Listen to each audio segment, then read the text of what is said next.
The Dawn Flows Home to the Sea, Part 1, by Mikhail Sholokhov, continued. Daria sleepily asked, "What are you doing?" But Pyotr maintained an injured silence, merely snorting and spitting. The same morning she took the knickers and with a sigh packed them away in the chest. Already she had many articles packed away for which none of the women could find any use, but she had made use of the skirts. Although they were extraordinarily short, the clever Daria wore them so that the underskirt hung below her own long skirt and showed the lace for a good inch. Then she would go out to display herself, sweeping the earthen floor with Dutch lace. As she drove with her husband to visit Fomin, Daria was clothed finely and richly. Lace was showing under her sheepskin greatcoat, and her woolly coat was good and new, so Fomin's wife, who had crawled out of the mud into princedom, would realize that Daria was not an ordinary Cossack woman, but was at any rate an officer's wife. Pyotr waved his whip and smacked his lips. The pot-bellied old mare set off at a trot along the Donside road. They arrived at Rubyezhin about dinner-time, and found Fomin really at home. He made Pyotr welcome, seated him at his table, and smiled into his ruddy whiskers when his father brought the jug out of Pyotr's sledge. "Well, friend, why haven't we seen you before?" Fomin said in his slow, pleasant bass voice, glancing sidelong at Daria with widely set amorous eyes and twisting his mustache with dignity. "Why, you know, Yakov Yefimych, the regiment's retreated. It's a serious time." "You're right, it is. You should have brought us some pickled cucumbers and cabbage, or some dried fish." The tiny hut was heated to suffocation. After a drink, Pyotr turned to his business. "There's a lot of talk in the villages that the Cheka has arrived and is laying hands on the Cossacks," he remarked. "A Red Army tribunal has arrived in Vishenska, but what of it? What are you bothered about it for?" "You know, Yakov Yefimych, I'm regarded as an officer, and everybody can see it for himself." "Well, what then?" Fomin felt that he was master of the situation. His slight intoxication made him self-confident and arrogant. He stroked his mustache and stared at Pyotr fixedly and authoritatively. Pyotr played up to him and became humble and servile in his attitude, though adopting a slightly more familiar tone. "You and I have served together. You can't say anything bad about me. Was I ever against you? Never. God strike me, but I was always on the side of the Cossacks." "We know. Don't you fear, Pyotr Pantelyevich. We know them all, through and through. They won't touch you. But there are some we shall touch. There are lots of serpents left behind, hiding their weapons. You've given yours up, eh?" The transition from Fomin's slow speech to his pressing inquiry was so swift that for a moment Pyotr lost control of himself and the blood flooded to his face. "You've given them up? Well, what are you waiting for?" Fomin insisted, leaning across the table. "Of course we have, Yakov Yefimych. Don't you think? With open heart." "With open heart. We know your open hearts. I'm a local man, you know." Fomin drunkenly winked. "Shake hands with a rich Cossack with one hand and hold a knife in the other. The dogs. There aren't any open hearts here. I've seen through many people in my time, the traitors, but don't you fear. They won't touch you. My word is gold." Pyotr left for home early in the evening in high spirits and with renewed hope.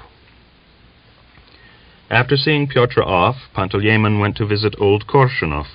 He had called on him just before the arrival of the Reds, but Lukinichna had been getting Mitka ready for flight, and the hut had been in a state of confusion. Feeling that he was in the way, Pantelyeymin had returned home. But now he thought he would go and find out whether all was well with them, and sit and talk about the times that had come upon them. In the yard he met Grishka, very infirm, and with several teeth gone. It was Sunday, and the old man was going off to vespers. Pantelyeymin was taken aback when he saw him, for all the crosses and medals he had won during the Turkish war were visible and shining beneath his sheepskin, Little red shoulder knots gleamed challengingly from the standing collar of his old-time tunic. His ancient striped trousers were carefully tucked into white socks, and on his head was a military cap sporting a cockade. "Why, Grandad, are you in your senses? What are you wearing your crosses and a cockade for in such times?" "Eh?" The old man put his hand to his ear. "Take the cockade off, I say. Take off those crosses. They'll arrest you if you turn out like that. It can't be done under the Soviet government. Their laws don't allow it." "I served my white Tsar in faith and truth, my lad, and the government is not of God. I don't know it as a government. I took my oath to Tsar Alexander, and not to peasants." The old man chewed his pale lips and pointed with his stick to the hut. "You want Miran? He's at home, but Mitka had to clear out. Queen of Heaven watch over him. Your boys have stayed behind, haven't they? What fine Cossacks they've turned out to be. They took their oath, but now the army is in need. They remain by their wives. Is Natalia well?" "Yes. But take your crosses off. God, you've gone balmy, Grandad." "God be with you. You're young to teach me."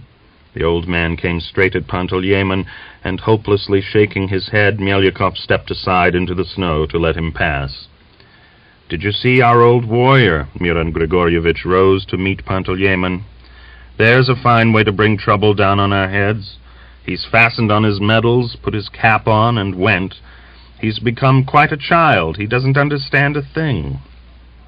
"Let him comfort himself as he can. It won't be for long." Lukinichna sat down with the Cossacks, bitterly complaining. "Well, how are you all?" "We heard Grishka had been chased by the anarchists.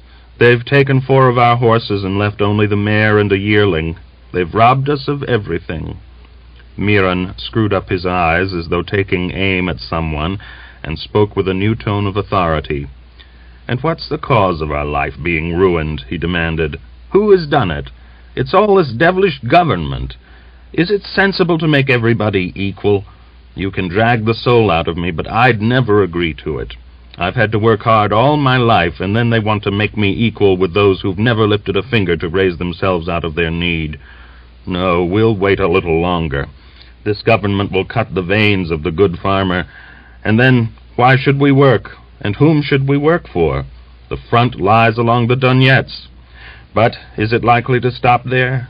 I'm telling those I can rely on that we ought to support our Cossacks who are beyond the Donets." "But how?" Panteleimon cautiously asked, for some reason dropping his voice to a whisper. "How? Why, by kicking out this government. Yes, and kicking them so hard that they'll find themselves back in Tambov province. Let them share their equality with the peasants there. I'll give all that I own down to the last thread to destroy these enemies. Now is the time. Otherwise it will be too late. Only we must take them by surprise. The regiments have gone on, and there are only the village chairmen left behind. It would be a simple matter to get rid of them." Panteleimon rose to his feet, carefully weighing his words. He anxiously advised Miran, "Make sure you don't slip, or you'll be laying up trouble for yourself. Once let the Cossacks waver, and the devil knows where they'll get to. You can't talk to everybody about such matters these days. I can't understand the younger Cossacks at all. Some have cleared out, and others have stayed behind. It's a hard life, and it's not life, but darkness." "Don't you have any doubt," Miran smiled condescendingly. "I'm not talking in the dark. People are like sheep. Where the ram goes, the whole flock follows. And so we must show them the road. We must open their eyes to this government. Where there are no clouds, there's no thunder. I tell the Cossacks straight, they must rise in revolt. I hear they've given orders to hang all the Cossacks, and how are we to take that?" Panteleimon went home still more distracted, thoroughly in the grip of anxiety and yearning. Now he felt how completely foreign, hostile elements had begun to take charge of life. The future was hidden in mist. The past glimmered through the dusks of experience. Here was Miran Korshunov, at one time the richest Cossack in all the district, and now the last 3 years had worn down his power. His workers had all gone, he was sowing far less, and he had had to sell his bullocks and horses for ridiculous prices paid in falling currency. Only the hut, with its carved balcony and faded cornices, remained to tell the tale of his former glories. And in Miran Grigorievich himself, two elements were struggling for mastery. His fiery blood revolted, drove him to work, forced him to sow his land, to build sheds, to repair his farm implements, and to grow rich. But more and more frequently he was oppressed by the thought, what was the good of getting rich? It would all fall to the ground, and indifference tinted everything with its deathly hue. His terrible hands did not seize the hammer or handsaw as in past days, but lay idly on his knees. Old age had come upon him prematurely. Even the earth grew repellent to him. In the spring he turned to it as to an unloved wife out of habit from a sense of duty. He increased his possessions without rejoicing, and lost them without his former bitter regret. When the Reds had taken his horses, he had not even shown himself. Yet 2 years previously, for a trifle of flax trodden by bullocks, he had all but impaled his wife on a pitchfork. Panteleimon limped home and lay down on the bed. He felt a sucking pain in the pit of his stomach, and a yawning nausea rose in his throat. After supper he asked his wife to get him some salted watermelon. Then he was attacked by a shivering fit, and could hardly make his way across the room to the stove. Towards morning he was tossing in delirium, feverish with typhus. His lips cracked, his face turned yellow, and the whites of his eyes were darkened with a blue tinge. Old woman Drozdika came and let his blood, drawing 2 soup plates of the thick black liquid from his veins, but he did not return to consciousness. His face went still whiter, and his mouth gaped as he gasped heavily for air. Chapter 14. On February 6th, Ivan Alexeyevich was summoned to Vyeshenska to see the chairman of the District Revolutionary Committee. He was due to return to Tatarsk the same evening, and Mishka Koshevoy sat waiting for him in Mochov's empty house, behind the great writing table in the old owner's former office. On the window-sill, there was only one chair in the room. A militiaman from Vyeshenska, named Olshanov, was reclining, smoking silently, and spitting with great dexterity across the room. Outside the windows, the sunset sky was fading into a starry night. Mishka was writing a protocol authorizing a search of Stepan Astachov's hut, occasionally glancing up at the frosted window. Someone passed along the veranda into the porch, his felt boots quietly scrunching. "Here he is." Mishka stood up, but there were unfamiliar steps in the corridor, an unfamiliar cough, and Grigory Melyukov entered, red with the frost, icicles clinging to his brows and whiskers. "Hello, come in," Mishka greeted him. "I've come to have a talk, and to ask you not to send us on transport work. Our horses are lame," Grigory said. "But what about your bullocks?" Mishka gave him a sidelong glance. "You can't use bullocks for transport?" There was the sound of feet scraping on the frost-bound boards as someone strode up the steps, and the next moment Ivan Alexeyevich ran into the room. "I'm frozen, boys," he said. "Hello, Grigory. What are you wandering about at night for? The devil made this cloak. The wind comes through it as if it were a sieve." As he removed his cloak, he went on, his eyes gleaming. "Well, I've seen the chairman. I went into his office, and he shook hands and said, 'Sit down, comrade.' A district chairman, mark you. And what was it like in the old days? He'd have been a major general, and you'd have had to stand in front of him as if you were on parade. That's the government we've got now. Everybody's equal."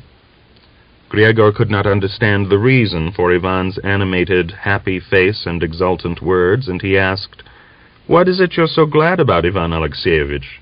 "What about?" Ivan's dimpled chin trembled. "He saw that I was a man, and so why shouldn't I be glad?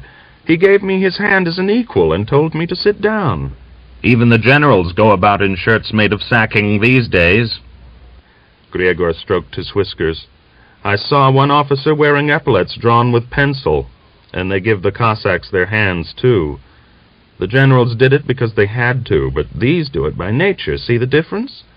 There isn't any difference. Griegor shook his head. And do you think the government is just the same? What did you fight for? For the generals? And you say it's all the same. I fought for myself, not for the generals. If I'm to tell the truth, neither these nor those are to my liking. Who is, then? Why, no one. Olshanov, the militiaman, spat right across the room and smiled sympathetically. Evidently there was no one to his liking either. I don't think you used to hold those views, Mishka remarked, with the deliberate intention of wounding Griegor, but Griegor showed no sign that the shot had gone home. You and I thought the same once, he replied. Ivan Alexeyevich had been anxious to get rid of Griegor in order to tell Mishka about his journey and talk with the district chairman, but the conversation began to trouble him. Under the influence of what he had seen and heard at Vyeshenska, he threw himself into the argument. You came along here to pull our legs, he said. Griegor, you don't know yourself what you want. You're right. I don't, Griegor willingly agreed. What have you got against this government? And what are you standing up for it for? Since when have you been so red? We're not going to talk about it. We'll talk about what is now. And don't say too much about the government, because I'm village chairman, and it isn't wise for me to argue with you here. Let's drop it, then. I came here about transport requisitions. As for your government, say what you like, it's a filthy government, and you praise it like a mother her child. It's a snotty little brat, but it's ours. Tell me straight out, and we'll leave it at that. What benefit is it to us Cossacks? Which Cossacks? There are all sorts of Cossacks. All that there are. Liberty, equality. Wait, that's what they said in 1917, but now they must think of something better, Griegor interrupted him. Are they giving us the land? Or liberty? Are they making everyone equal? We've got enough land to choke ourselves with already, and we don't want any more liberty. We used to elect our own atamans, but now they're set over us. This government will bring the Cossacks nothing but ruin. It's a peasants' government, and we don't need it. And we don't need the generals either. The communists and the generals are all alike. They're all yokes on our necks. The rich Cossacks don't need it, but how about the others? You fool! There are 3 rich Cossacks in the village, and how many poor? And what will you do with the laborers? No, we can't take your view of it. Let the rich Cossacks give up a bit out of their own mouths and give it to the poor, and if they won't, we'll take it, with their flesh as well. We've had enough of their lording it over us. They stole the land. Not stole it, but conquered it. Our forefathers poured out their blood for it, and perhaps that's why the earth is so black. That doesn't make any difference. They must share it with those who need it. But you're like the weathercock on a roof. You turn with the wind. Such men as you make life hard. You needn't swear at me. I came along out of my old friendship to tell you what was boiling inside me. You say equality.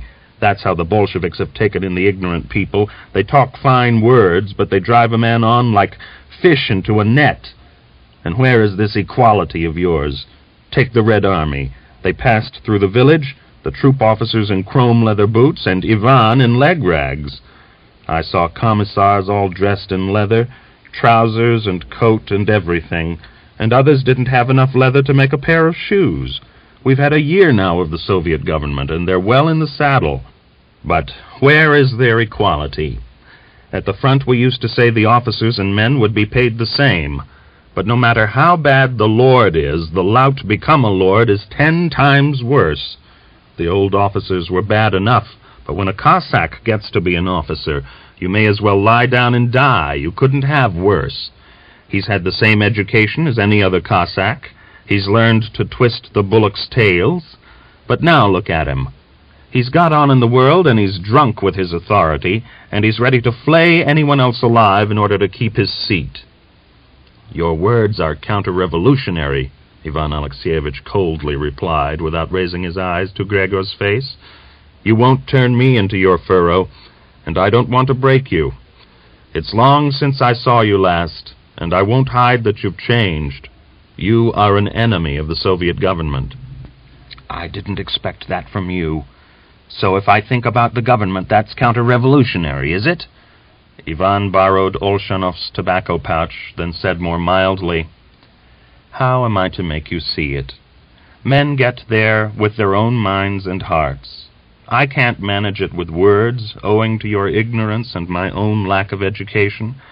I myself have to grope my way to many things." "I've had enough of this talk," Mishka shouted furiously. They all left the house together. Gregor was silent. As they parted, Ivan Alexeyevich said, "You'd better keep such thoughts to yourself. Otherwise, although I know you, I shall find ways of stopping you. You're not going to make the Cossacks waver. They're wavering enough already. And don't you stand in our road. We'll tread over you. Goodbye." Gregor walked away feeling that he had burned his boats. That which previously had been uncertain had now become abundantly clear. He had only been saying aloud what he had been thinking for many days. And because he stood at the parting of the ways, struggling between two elements and rejecting them both, a deep, never-silenced exasperation had been born in him. Mishka and Ivan went off together. Ivan began to tell of his meeting with the district chairman, but when he spoke, the color and significance of it all had faded. He tried to recover his previous buoyant mood, but could not. Something stood athwart the road, preventing him from living joyously and breathing in the fresh, frosty air. Gregor and his talk were the obstacle. As he recalled the discussion, he said with hatred in his voice, "Such men as Gregor only get between your legs, the scum. He never reaches the shore and floats along like cow dung. If he comes again, I'll give him one. And if he starts agitating, we'll find a quiet little seat for him. What do you think? How are things going, Mishka?" Mishka turned to him, a smile flickering over his girlish lips. "What a rotten thing politics is, by the devil.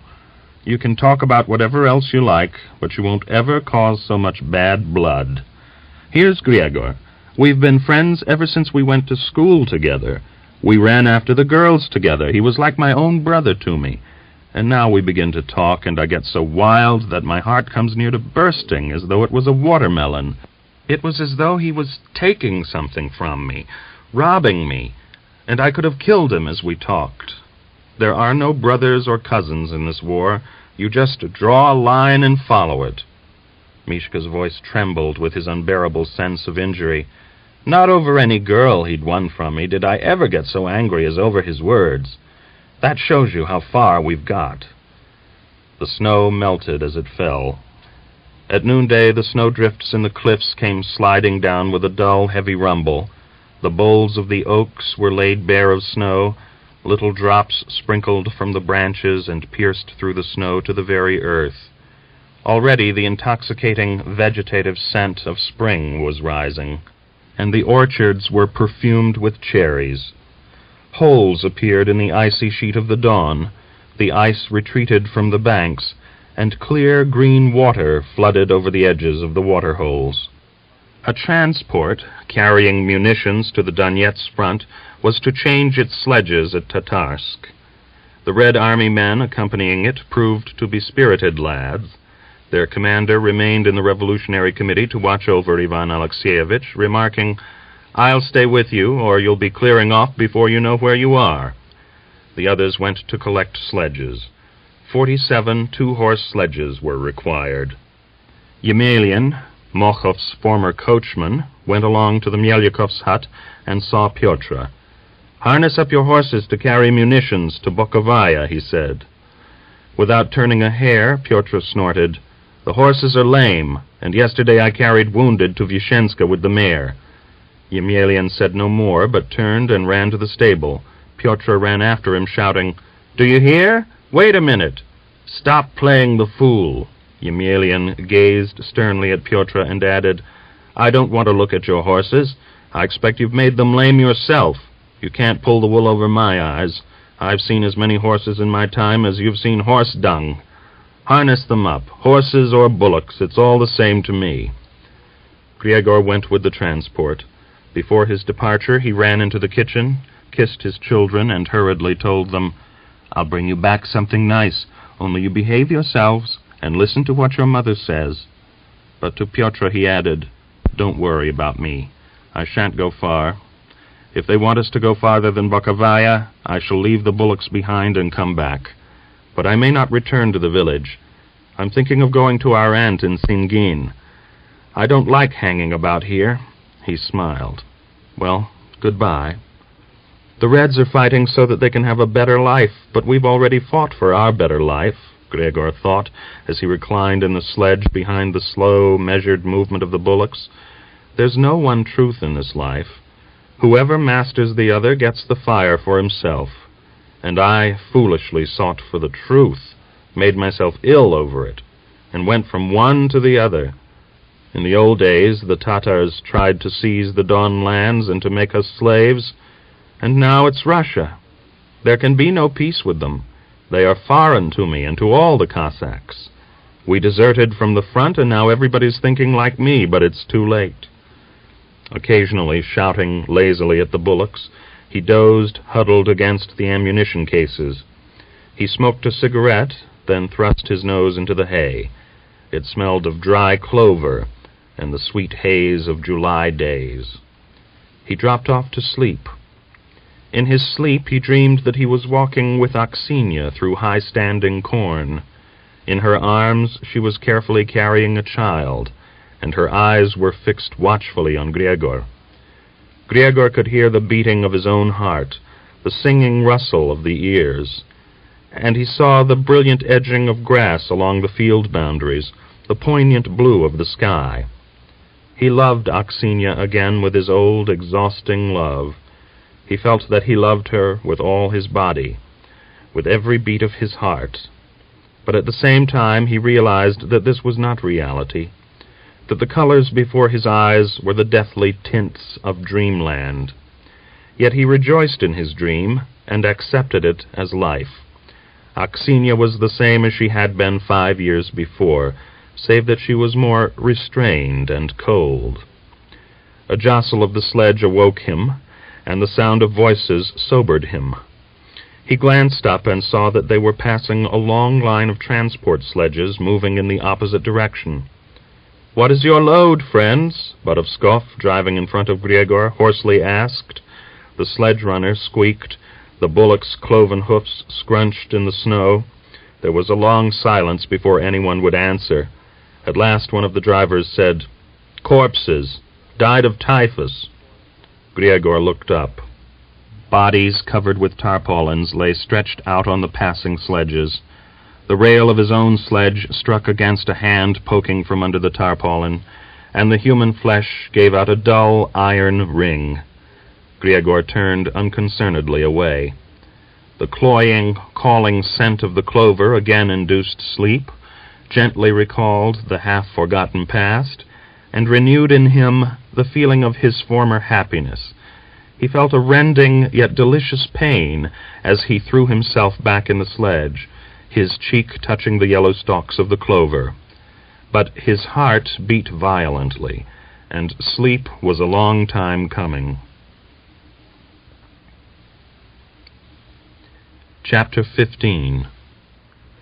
A small group of men gathered around the Tatarsk Revolutionary Committee. There were David, Timofey, Mokhov's former coachman Yemelyan, and the freckled cobbler Filka. Ivan Alexeyevich had to rely on this group for support in his everyday activities, for he realized that an invisible wall was more and more cutting him off from the rest of the village. The Cossacks ceased to come to meetings, or when they did, it was only after David and the others had run several times from hut to hut.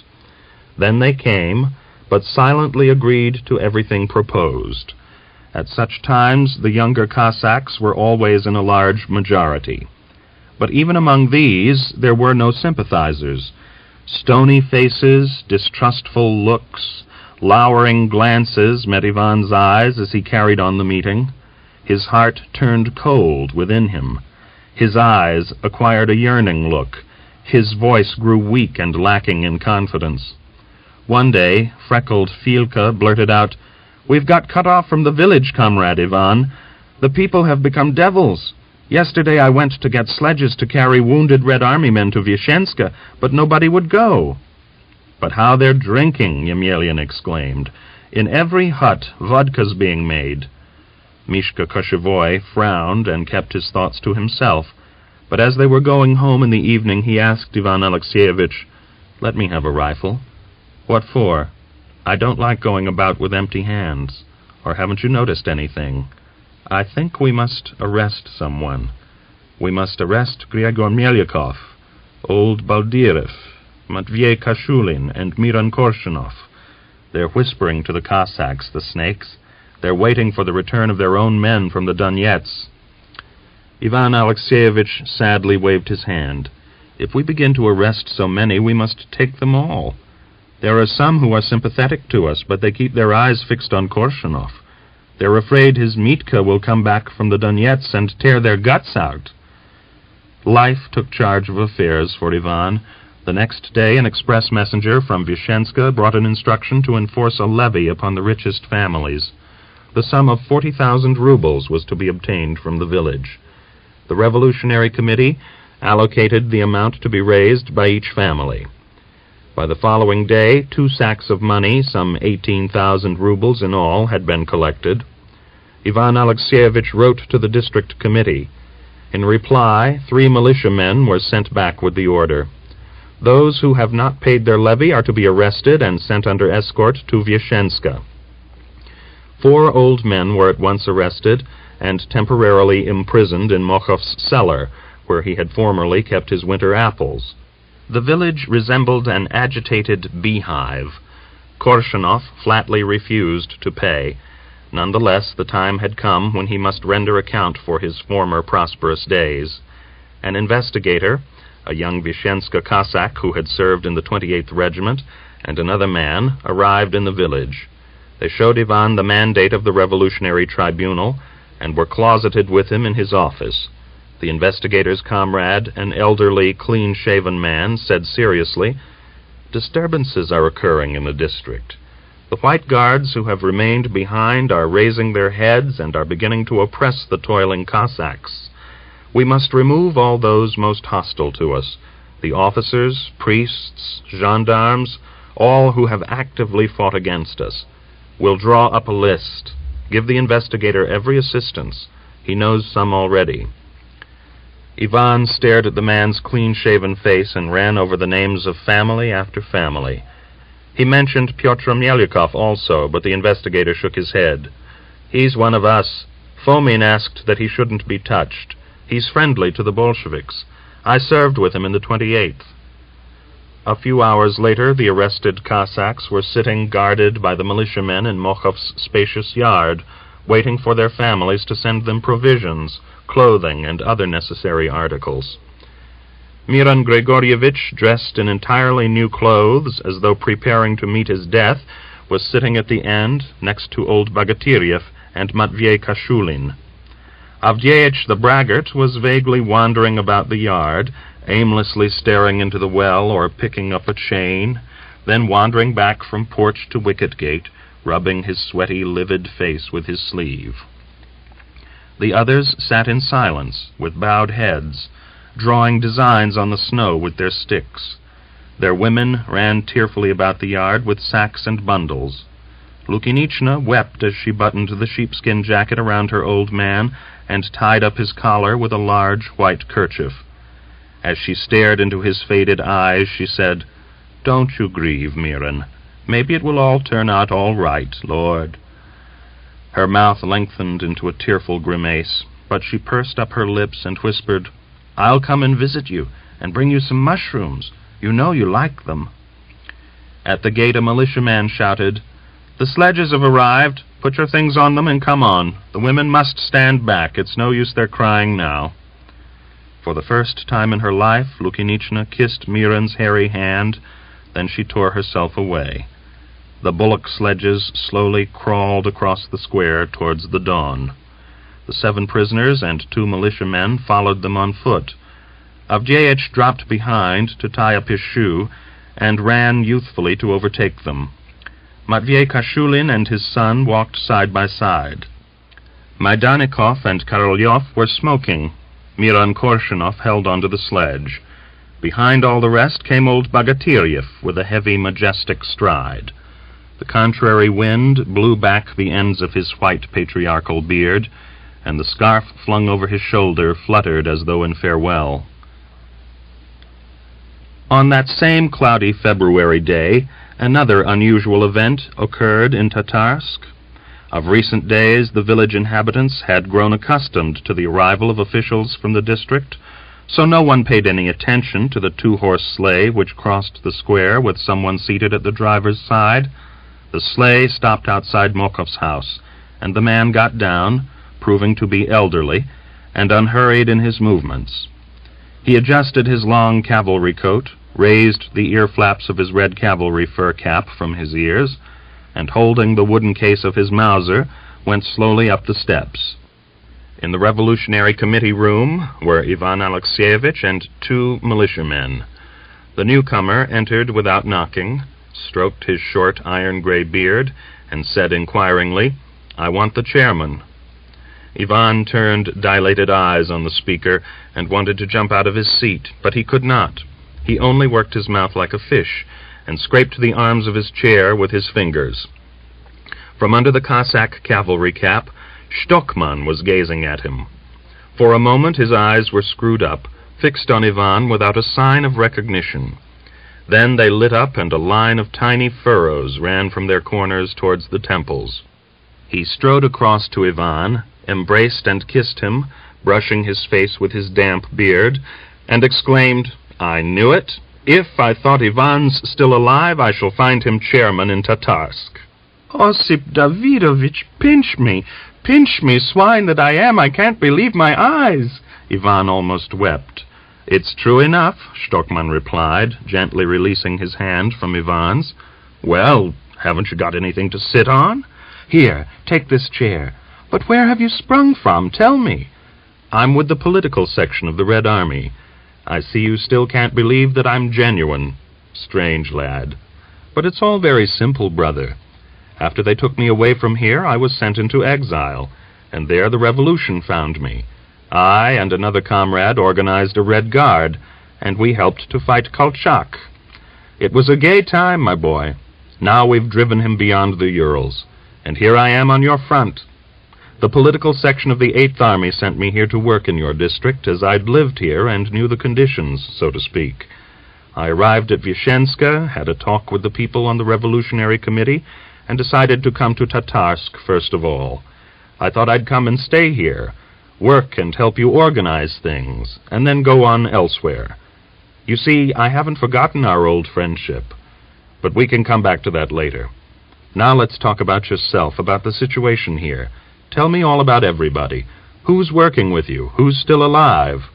Comrades," he turned to the militiamen, "leave me and the chairman alone for an hour or so."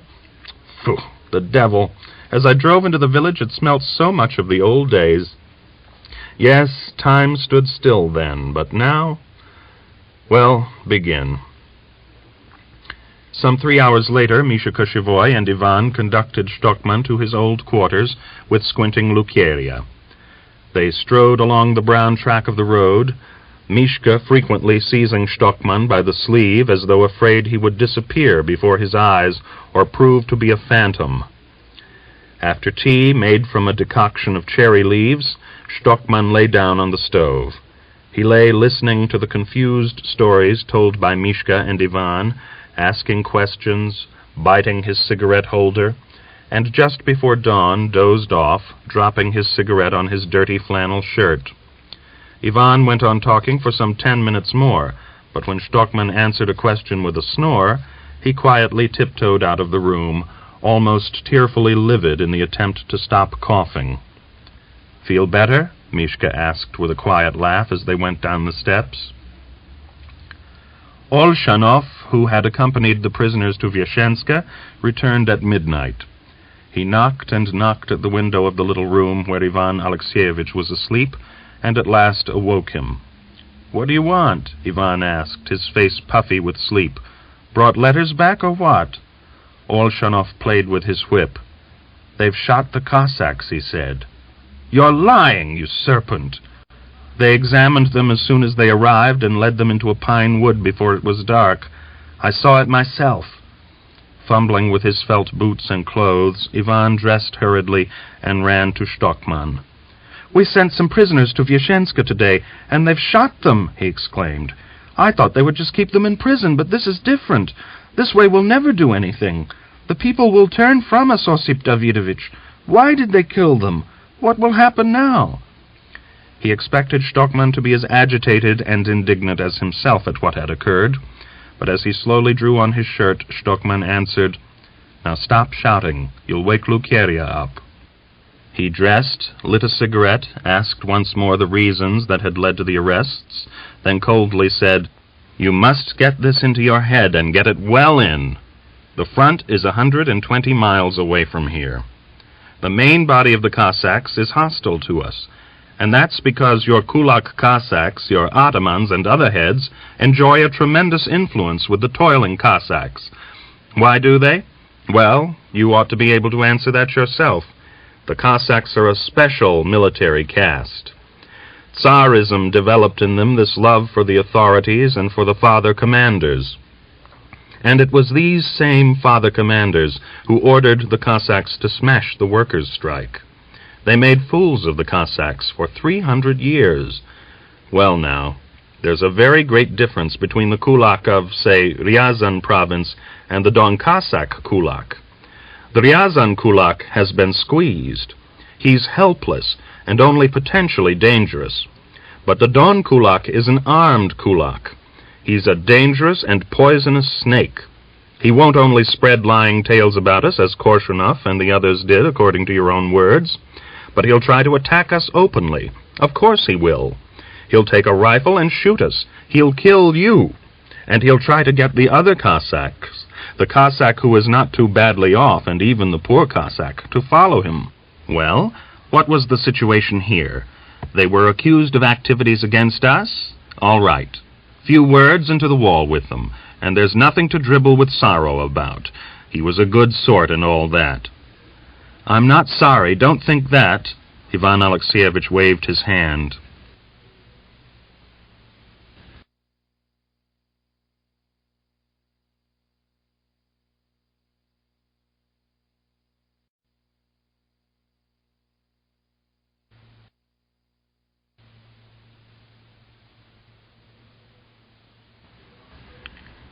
The Dawn Flows Home to the Sea, Part 1, by Mikhail Sholokhov, continued.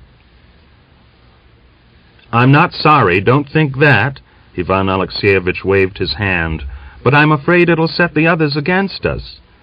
So far, Stockman had retained some semblance of calm, but now he exploded, violently seized Ivan by the collar of his shirt, and drawing him close to himself, did not so much say as roar the words, "They won't be set against us if we instill our class truth into them. The toiling Cossack has only us to look to as his comrades, and not the kulaks. Oh, my God, The kulaks live on their labor and get fat on it, don't they? Oh, I see I'll have to take you in hand. A worker like you, and you dribble like one of the intelligentsia. Just like some lousy little social revolutionary. Ah, Ivan!" He released his collar, smiled faintly, shook his head, and ended more calmly. "If we don't seize the most active enemies in the district, there'll be a rising. If we isolate them in time, there won't be a rising. It isn't necessary to shoot them all. We must destroy only the leaders and send the others into the heart of Russia. But you can't stand on ceremony with your enemies. You can't make a revolution with the gloves on, as Lenin said. Was it necessary to shoot these men in this case? I think it was. Maybe not all, but certainly Korshunov. That's clear. And there's Griegor Melyukov. He's got away for the time being.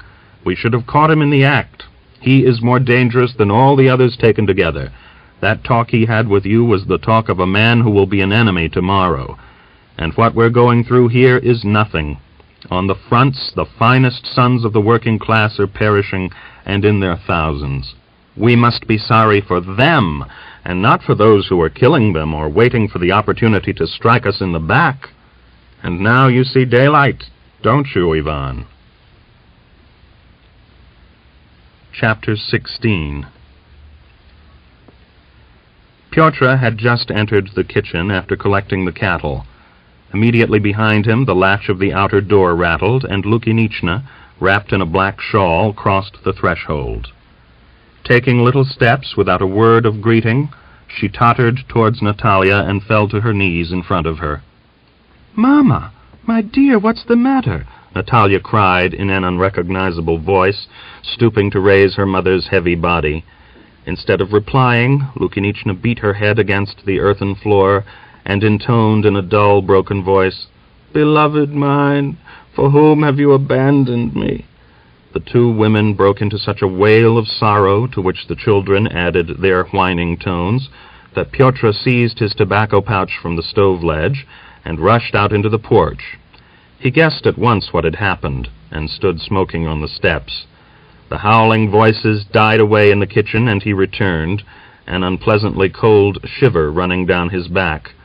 With her face buried in her wet handkerchief, Lukinichna was reciting, "They've shot our Miran Grigoryevich. My eagle is gone from life.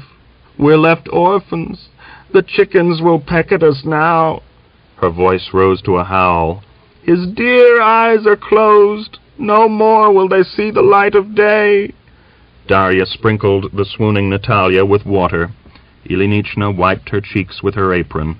From the front room, where Panteleimon was lying ill, came the sound of coughing and a grating groan. "For the love of Christ!" Lukinichna seized Pyotr's hand and pressed it frantically to her breast. "For the love of God, drive to Vyashenska and bring him back even though he is dead. Bring him back, oh merciful Queen of Heaven! Oh, I don't want him to rot there without decent burial." "What are you thinking of?" Pyotr stepped away from her as though she was plague-stricken. "A fine job I'd have to find him. My own life is worth more to me than that." "Don't refuse me, Pyotr, for the love of Christ, the love of Christ!" Pyotr chewed at his mustache, and at last agreed to go. He decided to drive to a Cossack acquaintance of his father's at Vyashenska and enlist his help in the attempt to obtain Miran's body. He drove off at night. The village huts were bright with light, and every kitchen was discussing the executions. He stopped at the hut of his father's old regimental comrade and asked for his help. The Cossack willingly agreed, remarking, "I know where they're buried. They're not deep. The only difficulty will be to find him. He's not the only one. Yesterday they shot a dozen. I make only one condition. Afterwards you'll pay for a bottle of vodka, agreed?" At midnight, equipped with spades and a builder's stretcher, they passed through the cemetery to the pines where the sentences had been carried out. A fine snow was falling. Pyotr strained his ears to every sound, inwardly cursing the expedition, Lukinichna, and even the dead Miran. The Cossacks stopped close by a sandy ridge. "Somewhere around here they ought to be," he remarked. They went on another 100 paces. A pack of dogs fled away with yelps and growls. Pyotr threw down the stretcher and hoarsely whispered, "I'm going back. Let him go to the devil. How are we to find him among all the others? The unclean spirit himself asked me to do this." "What are you afraid of? Come on," the Cossack laughed at him. They went on and came to a spot where the snow was heavily trodden and mingled with sand, close to an old willow bush. They began to dig. Pyotr recognized Miran by his red beard. He pulled the body out by the belt and tumbled it onto the stretcher. The Cossack lifted the handles of the stretcher, discontentedly grumbling. "We should have driven with a sledge as far as the pines. We're fools. He's a good 180 pounds, and it's not easy going over the snow." Pyotr separated the legs, projecting beyond the end of the stretcher, and gripped the handles. Until early morning they sat drinking in the Cossack's hut. Miran Grigoryevich, wrapped in a rug, waited outside in the sledge. Pyotr had left the horse harnessed to the sledge, and the animal stood the whole time pulling hard on its halter rope, snorting and pricking up its ears. It scented the corpse and would not go near the hay in the sledge. Dawn was graying when Pyotr arrived at Tatarsk. He had taken the meadow road and had driven the horse without respite. Behind him, Miran's head beat a tattoo on the bottom of the sledge, and Pyotr stopped twice to thrust some damp meadow hay under it. He drove the body straight home. Miron's favorite daughter, Agrippina, opened the gate for the dead master and fled back from the sledge into the snowdrift at the side. Pyotr flung the body like a sack of flour over his shoulder and carried it into the kitchen, carefully setting it down on the table, on which a linen sheet had been spread.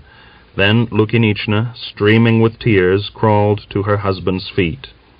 "I thought you would be coming back home on your own feet, dear master, but they had to carry you." Her whispers and sobs, strangely like chuckles of laughter, were hardly audible. Pyotr led old Grishaka by the arm into the room. The old man was shaking all over, but he walked strongly to the table and stood at the head. "Well, Miron, so this is how we meet again, little son." He crossed himself and kissed the icy, muddy brow. "Miron, and I shan't be long." The old man's voice rose to a groaning howl. With a strong, youthful movement, he raised the dead hand to his lips, then dropped down by the table. A spasm of rage clutched Pyotr by the throat. He quietly went out into the yard to his horse fastened up by the chicken house. Chapter 17. Early in March, Ivan Alexeyevich summoned a village assembly in Tatarsk. An unusually large crowd attended, perhaps because Stockman had proposed that the Revolutionary Committee should call a meeting and distribute the property of those fled to the whites among the poorer Cossacks. The meeting was preceded by a stormy encounter between Stockman and a district official who had come from Vyshchenska, armed with authority to take away some confiscated clothing. Stockman explained to him that at the moment the Revolutionary Committee could not hand over the clothing, as only the previous day it had been issued to a transport of wounded Red Army men. The young official stormed at Stockman, sharply raising his voice. "Who gave you permission to hand over this clothing?" he demanded. "We didn't ask anyone's permission." "But what right had you to embezzle national property?" "Don't shout, comrade, and don't talk nonsense. No one has embezzled anything. We handed sheepskins to the drivers on a signed undertaking from them that after they'd carried their wounded to a certain point, they would bring the clothing back. The soldiers were half naked, and if we'd let them go off as they were, we'd have been sending them to their deaths. What else could I do? Especially as the clothing was lying unused in the cellar." Stockman spoke quietly, restraining his irritation, and the conversation might have ended peacefully, but the youngster resolutely declared in a steely voice, "Who are you? Chairman of the Revolutionary Committee? I arrest you. Hand over your work to your assistant. I'll send you at once to Vyshchenska. I expect you've stolen half the property here, but I—" "Are you a communist?" Stockman demanded, turning deathly pale. "That's not your business. Militiaman, take this man at once and hand him over at Vyshchenska. Give him into the charge of the district militia and get a receipt for him." Measuring Stockman with a glance, he added, "And we'll talk to you there. You'll dance to my tune, you dictator. Comrade, are you mad? Don't you know? No talk! Silence!" With a slow, terrible movement, Stockman reached out for his Mauser hanging on the wall. Fear danced in the youngster's eyes. With astonishing speed, he pushed the door open with his back and fell down the steps, his spine knocking against each stair. He flung himself into his sleigh and urged his driver on with digs in the back all the way across the square, looking behind him continually to see whether he were being pursued. A roar of laughter shook the windows of the Revolutionary Committee. David rolled in convulsions over the table, but Stockman's eyelid twitched nervously as he muttered, "The scum, the miserable scum." He went with Mishka and Ivan to the assembly. The square was filled. Ivan's heart beat unpleasantly as he thought, "There's something in the wind. All the village has turned up." But his anxieties were dissipated when, removing his cap, he went to the middle of the ring. The Cossacks willingly yielded before him. Their faces were respectful. Some had smiling eyes. Stockman looked around the ring of Cossacks. He wanted to dispel the tense atmosphere and to draw them into conversation. Following Ivan's example, he removed his fur cap and cried, "Comrade Cossacks, it's 6 weeks now since the Soviet regime was set up among you. But we, the Revolutionary Committee, still notice that you are distrustful of us and even hostile. You don't attend the meetings. Rumors are going round among you. Stupid stories of mass shootings, of oppressions which the Soviet government is putting upon you. It's time we talked to one another more frankly and came close to one another. You yourselves chose your Revolutionary Committee. Ivan Kotlyarov and Koshevoy are your own Cossacks, and there should be no keeping things back among you. To begin with, I declare, here and now, that the stories of mass shootings spread by our enemies are nothing more nor less than slanders. The object in spreading those slanders is clear. They want to sow antagonism between the Cossacks and the Soviet regime, to drive you again into the arms of the Whites. You say there are no shootings? Then where have our 7 men gone? Someone shouted from the back of the crowd. I did not say, comrade, that there have been no shootings whatever. We have shot and we shall continue to shoot the enemies of the Soviet regime, all who think of fastening a landowner's regime upon us. We didn't overthrow the Tsar. We didn't put an end to the war with Germany. We didn't liberate the people for that. What did the war with Germany give you? Thousands of dead Cossacks, orphans, widows, ruin. That's true, and we want to stop all wars, Stockmann continued. We stand for the brotherhood of the peoples. But under the Tsarist regime, your hands were used to conquer the land for the landowners and capitalists, and to enrich those same landowners and manufacturers. There's Lisnitsky, who lived near here. His grandfather received 10,000 acres of land for his services in the 1812 war. But what did your grandfathers receive? They lost their heads on the German soil. They poured out their blood over it. There was a roar of assent from the meeting. Stockmann wiped the sweat from his shining brow and shouted, "We shall destroy all those who raise their hands against the workers' and peasants' government. Your Cossacks who were shot by the command of the Revolutionary Tribunal were our enemies. You all know that. But with you, with the toilers, with those who are sympathetic to us, we shall go hand in hand, or like bullocks at plowing, shoulder to shoulder. Together we shall plow the earth for a new life, and we shall harrow it so as to remove the old weeds, our enemies, from the soil, so that they don't get their roots in it again and don't choke the growth of the new life." From the restrained murmur and the animated faces, Stockmann realized that he had touched the Cossacks' hearts with his speech. He was not mistaken. They began to speak out what was in their minds. "Osip Davidovich, we know you well. You lived among us once. You're like one of us. Explain to us, don't be afraid. This government of yours, what does it want from us? Of course we're for it. Our sons deserted from the front. But we're ignorant people, and we can't make it all out." Old Gryaznov spoke long and only half intelligibly, walking backward and forward, and evidently afraid to say too much. But armless Alexei Shamil was not afraid. "Can I speak?" he cried. "Come on, then," Ivan replied. "Comrade Stockmann, first tell us, can I say what I like?" "Yes, and you won't arrest me?" Stockmann smiled and silently waved his hand. Alexei's brother Martin pulled on his sleeve from behind and whispered anxiously, "Stop it, you fool! Stop it, or they'll be marking you down. You'll be put on the list, Alexei." But Alexei pulled himself away and turned with his face to the meeting, his cheek twitching. "Cossacks, I shall speak, and you judge whether I speak right or not." He turned about on his heels in military fashion and gazed at Stockmann. "This is what I understand. If I'm right, all right. If I'm wrong, then say so straight out. And I shall say what all of us Cossacks are thinking, and why we feel we are injured by the Communists. You said you're not against the working Cossacks. You're against the rich, and your brothers with the poor. Well, tell the truth. Did they shoot our village Cossacks or not? I won't say anything about Korshunov. He was ataman, and all his life he'd ridden on other Cossacks' backs. But what was Avdyeich the Braggart shot for, and Matvey Kashulin, Bogatiryev, Majdanikov, and Korolyov? They were just like us, ignorant and all mixed up. They'd learned to hold plow handles, not books.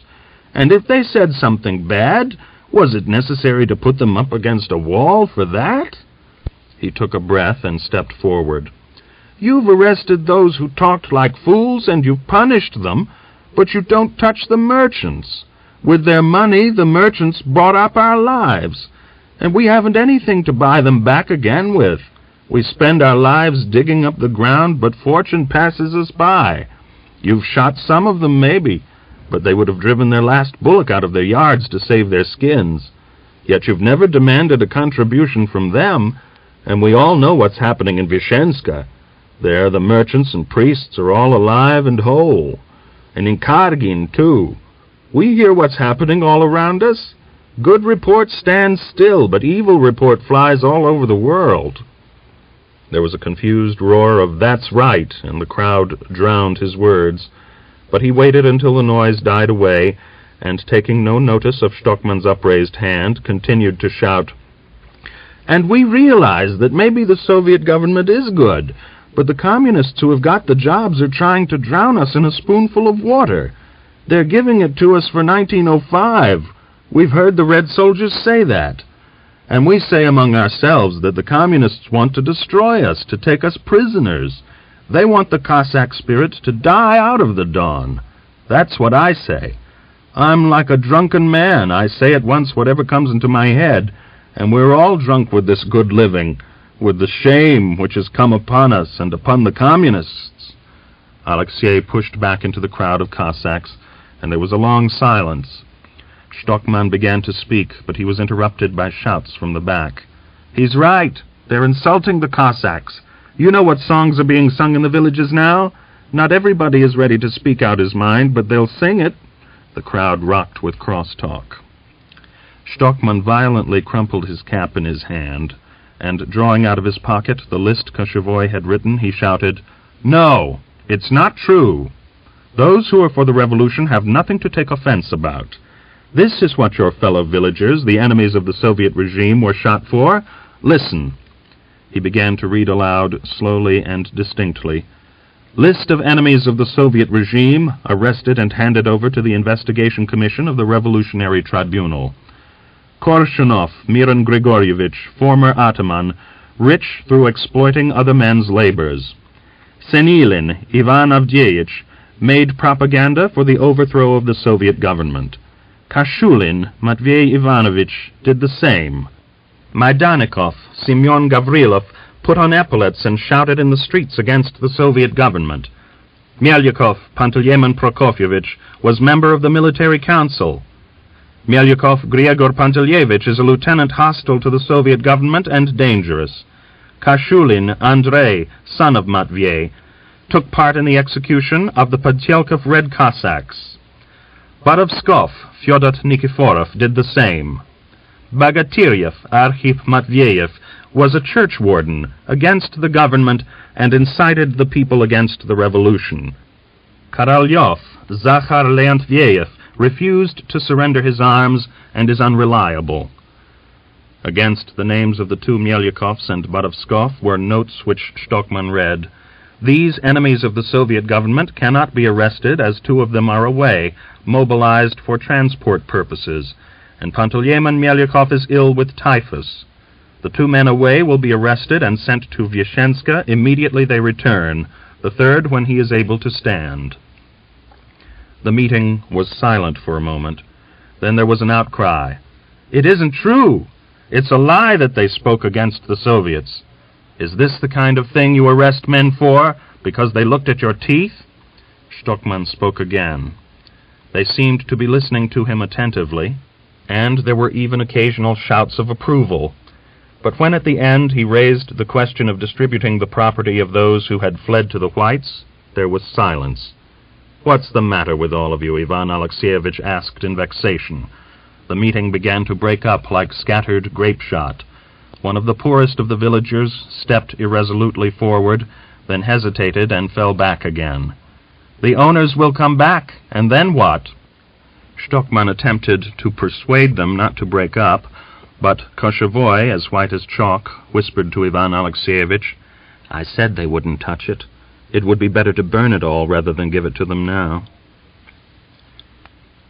Thoughtfully, smacking his whip against his trouser leg, his head bowed, Koshevoy slowly went up the steps of Mokhov's house. In the corridor, some saddles lay on the floor. Evidently someone had arrived recently. A yellow, dung-colored clump of snow, impressed by a boot, still clung to one of the stirrups. A little pool of water was forming under it. Koshevoy raised his eyes from the saddles and the floor of the terrace to the carving of the balustrade. Then he glanced at the steaming windows, but nothing that he saw made any impression on his mind. Mishka's simple heart was boiling with pity and hatred for Griegor Melyakov. A heavy scent of tobacco and horses' equipment pervaded the anteroom of the Revolutionary Committee. One of the women servants left behind when the Mokhovs had fled beyond the Donets was lighting the stove. In a farther room, the militiamen were laughing noisily. A funny lot, found something to laugh about, Mishka thought indignantly as he strode past and entered the committee room. Ivan Alexeyevich was sitting behind the writing table. His black fur cap was pushed back on his head, and his sweaty face was tired and furrowed. Stockman was sitting at his side on the window ledge. He welcomed Mishka with a smile and invited him to sit down by him. Koshevoy sat down, throwing out his feet. "I heard yesterday from a safe source that Griegor Melyakov's come home," he said, "but I haven't been around to him yet." "What do you propose to do about it?" Stockman rolled a cigarette and glanced expectantly at Ivan Alexeyevich. "Put him in the cellar, or what?" Ivan replied irresolutely. "You're the chairman of the Revolutionary Committee. Watch out." Stockman smiled and evasively shrugged his shoulders. He could smile with such mockery that it burned deeper than a whiplash. Through his teeth, Ivan sharply said, "I, as chairman, would be ready to arrest both Griegor and his brother and send them to Vyshchenska." "There's no point in arresting the brother. Fomin's on his side, and you know how well he speaks of Pyotr. But Griegor must be arrested today, and at once. We'll send him to Vyshchenska tomorrow, and dispatch material concerning him by a mounted militiaman to the chairman of the Revolutionary Tribunal today," Stockman replied. "Better arrest Griegor in the evening, don't you think, Osip Davidovich?" Ivan suggested. "There'd be less talk then." "Well, that's a silly objection," Stockman answered. Ivan turned to Koshevoy. "Mikhail, take 2 men and go and arrest him at once. Keep him separate, understand?" Koshevoy slipped off the window ledge and went to the militiamen. Stockman began to stride up and down the room. After a moment or two, he stopped at the table and asked, "Have you sent off the last consignment of arms collected?" "No, they're going today." Stockman frowned, but raising his brows, he asked quickly, "What did the Melyakovs hand over?" Ivan Alexeyevich knitted his brows in the effort to recollect, and said at last with a smile, "They handed over 2 rifles and 2 revolvers. Do you think that's all they've got?" "Do you?" "Oh, I've found someone more stupid than myself." "I think so, too." Stockman bit his lips. "If I were in your shoes, I'd make a careful search of their place after the arrest. Give orders to the commandant for it to be done. It's one thing to think, but another to act." Koshevoy returned half an hour later. He ran sharply along the veranda, flung the doors open violently, and, halting on the thresholds to take breath, shouted, "By all the devils!" "What's up?" Stockman strode swiftly across to him, his eyes dilated terribly. Whether at the quiet tones of Stockman's voice or for some other reason, Koshevoy went into a rage and roared, "Stop making those eyes! They say Griegor's ridden off to his aunt at Singin, and what could I do? But where were you? Who opened the door for him? You've let him slip through your hands. You needn't shout at me, I'm only a sheep. It's my job to go and arrest him. But what were you thinking of?" He leaned against the stove and laughed at Stockman, coming straight at him. "No farther, David Osipovich, no farther, or by God I'll strike you." Stockman stopped right in front of him and cracked his fingers. Staring into Mishka's smiling eyes, he said through his teeth, "Do you know the road to Singin?" "I do." "Then why did you come back here? And you say you fought the Germans." He frowned with deliberate contempt. The steppe lay beneath a blue, smoky haze. The livid moon rose beyond the Donside hills, shining wanly and not obscuring the phosphorescent light of the stars. 6 horsemen were galloping along the road to Singin. Stockman rode at Mishka's side. With untroubled mien he was telling Mishka of some humorous incident, and Mishka bent over his saddle-bow and smiled with a childlike smile, panting and trying to peer beneath the cowl into Stockman's stern face. At Singin, a diligent search yielded no results whatever. Part 2. The Cossacks' Rise. Chapter 1. On his arrival with the transport at Bokovskaya, Gregor was compelled to drive on a further stage. He returned only after 10 days. 2 days before his arrival in Tatarsk, his father was arrested. Old Panteleimon had only just risen from his sickbed. He was still more gaunt and gray. His hair lay as though moth-eaten on his forehead. His beard was thin and edged with gray. The militiamen carried him off after giving him 10 minutes to get his things together. He was put down in Mokhov's cellar until he could be sent to Vyshenska. With him in arrest were 9 other elders and 1 honorary judge. Pyotr communicated the news to Gregor before his brother had ridden into the yard and advised him, "You turn round and go back, brother. They've been asking when you'll be home. Go and get warm and see your children and clear off to Rybny village, where you can hide and wait your time. If they ask me, I'll tell them you've gone to your aunt at Singin. They've put 7 of ours up against the wall, have you heard? So long as father doesn't go the same way. But as for you—" Gregor sat for half an hour in the kitchen, then saddling his horse, galloped through the night to Rybny. A distant relative and trustworthy Cossack hid him in his shed among the dung-fuel bricks. There he lay for 2 days, coming out only at night. Chapter 2. On March 10th, 2 days after his return from Singin, Mishka Koshevoy went to Vyshenska to find out where there would be a meeting of the communist group. He, Ivan Alexeyevich, David, Yemelyan, and Filka had all decided to join the party. He carried with him the last consignment of weapons handed over by the Cossacks, a machine gun discovered in the schoolyard, and a letter from Stockman to the chairman of the District Revolutionary Committee. He found Vyshenska in a state of aimless confusion. Men were running anxiously about, mounted couriers were arriving and departing, the streets were noticeably empty. Not realizing the cause of all the hurry-scurry, Mishka was astonished. The vice-chairman of the committee abstractedly thrust Stockman's letter into his pocket, and when Mishka asked whether there would be any answer, snorted harshly, "Go to the devil, I haven't time for you now." Mishka turned into the Revolutionary Tribunal to have a smoke with some acquaintances, and asked them, "What's all the fuss about?" One of them reluctantly replied, "There's trouble in Kazanska. The whites have broken through, or the Cossacks have revolted, or something. Fighting was going on there yesterday, by all accounts. Telephonic communications have been cut off. You should send a mounted courier there. We have, but he hasn't come back. And today we sent a company to Ryalansk. There's trouble there, too." They sat smoking at the window. A fine snow was sifting past the panes of the merchant's house in which the Revolutionary Tribunal was quartered. Suddenly shots rang out somewhere outside the village, close to the clump of pines. Mishka turned pale and threw down his cigarette. Everybody ran into the yard. The shots were now sounding loud and heavy, and bullets were beginning to patter against the sheds and the gate. A Red Army soldier was wounded as he stood in the yard.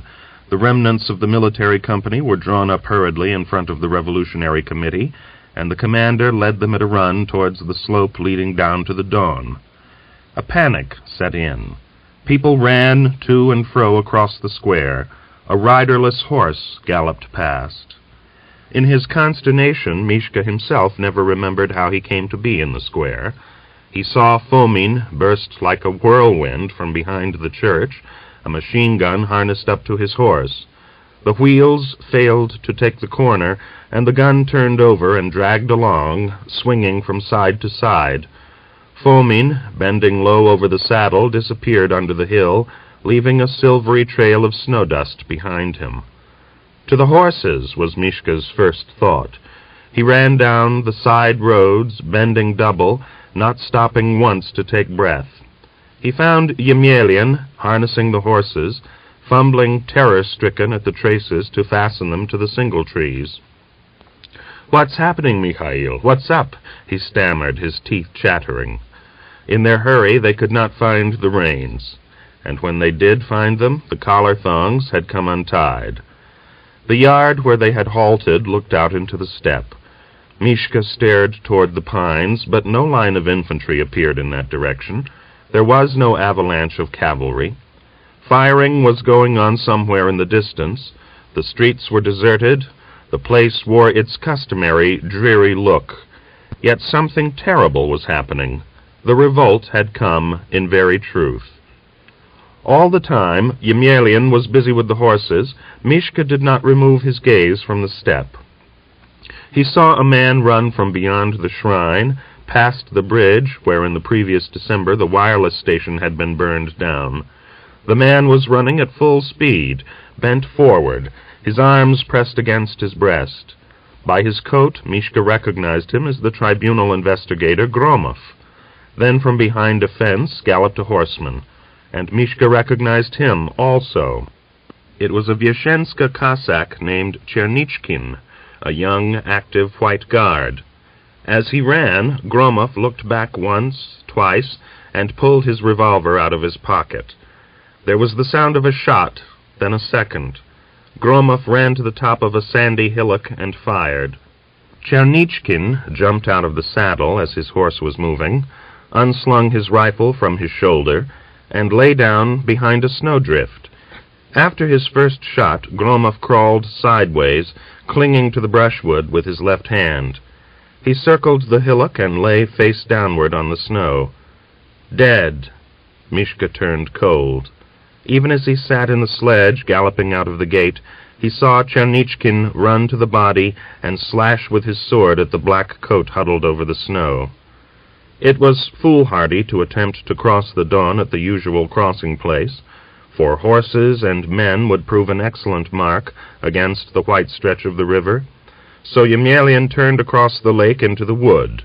As they crossed the lake, the horses' hoofs left little pools of water on the half-melting ice, and the runners made deep furrows. They galloped madly back to Tatarsk. But at the crossing below the village, Yemelyan pulled on the reins and turned his wind-reddened face to Mishka. "What's the best thing to do? Supposing there's been trouble of the same sort in our own village?" Mishka's eyes looked distressed. He stared at the village. 2 horsemen were galloping along the street nearest the river, and he thought he recognized them as militiamen. "Drive into the village. There's nowhere else we can go to," he said resolutely. Very reluctantly, Yemelyan whipped up the horses. They crossed the river and drove up the slope on the farther side. Antip, son of Avdyeich the braggart, and 2 other older men from the upper end of the village came running towards them. "Oh, Mishka!" Seeing a rifle in Antip's hands, Yemelyan pulled on the reins and turned the horses sharply round. "Stop!" came the command. There was a shot. Yemelyan fell, still clutching the reins in his hand. The horses galloped into a fence. Mishka jumped out of the sledge. Running towards him, his feet slipping, Antip swayed, halted, and threw the rifle to his shoulder.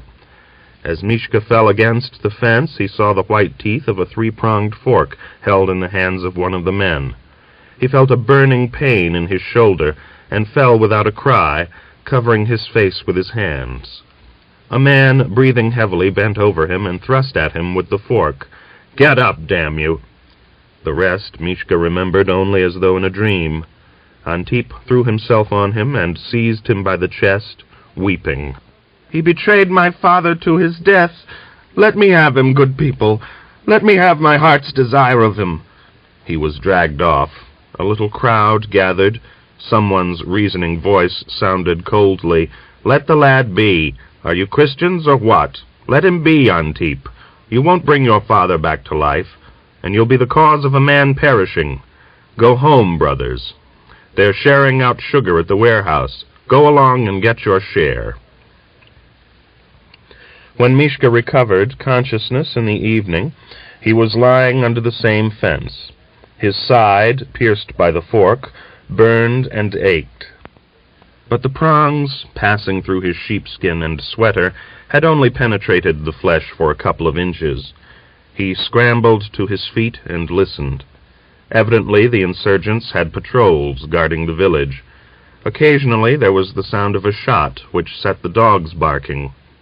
He took the cattle path by the dawn, came to the top of the cliff, and crawled along by the fences, his hands grabbing in the snow, starting up and falling again. He did not know where he was, and crawled at random.